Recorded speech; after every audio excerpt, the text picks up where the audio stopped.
Tabii günümüz medya dönemi. Medya toplumu etkilemede birinci sıraya girdi çağımızda. Bu konuda gerçekten toplum medyayı örnek alıyor. Yeni yetişen gençler medyayı kendisine örnek alıyor. Oradaki kişileri, oradaki rolleri kendisine idol olarak görüyor. Ve toplum yanlış bir yöne götürülüyor. Bunun bir an önce bir çaresine bakılmalı. Bu gibi işler öyle yarım yamalak olacak işler değil. Bunlar topluma yön veren şeyler. Bu nedenle özellikle Rütük'ün üzerine düşeni yerine getirmesi gerekiyor. Yani Rütük burada sadece işte göstermelik olarak işte bir televizyon televizyon kanalına göstermelik olarak şu kadar ceza veriyor ve işte efendime söyleyeyim 2 gün, 3 gün, 5 gün neyse kapatma cezası veriyor. Bunlar göstermelik şeyler. Özellikle Türk toplumunun veya işte bizim Türkiye toplumunun, İslam toplumunun manevi değerleri, örf, adet, gelenek, görenekleri göz önünde bulundurarak yayınların yapılması.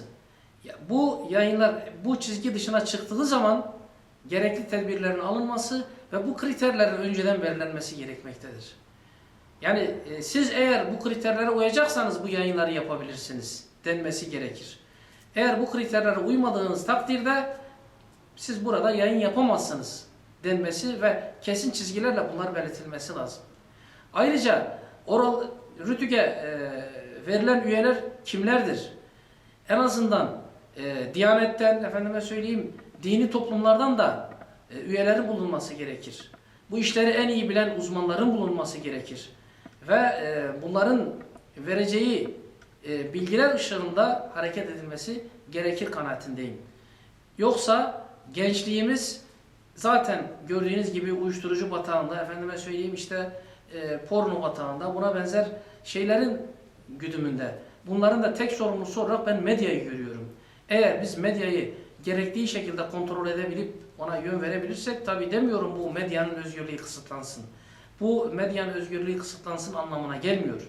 Sadece bir çeki düzen verirsin, bizim manevi değerlerimize, örf, adet ve geleneklerimize uygun bir şekilde yayın yapsınlar. Demek istediğimiz bu. Yani geleceğimizin teminatı olan gençlerin bu gibi yayınlarla zehirlenmemesi.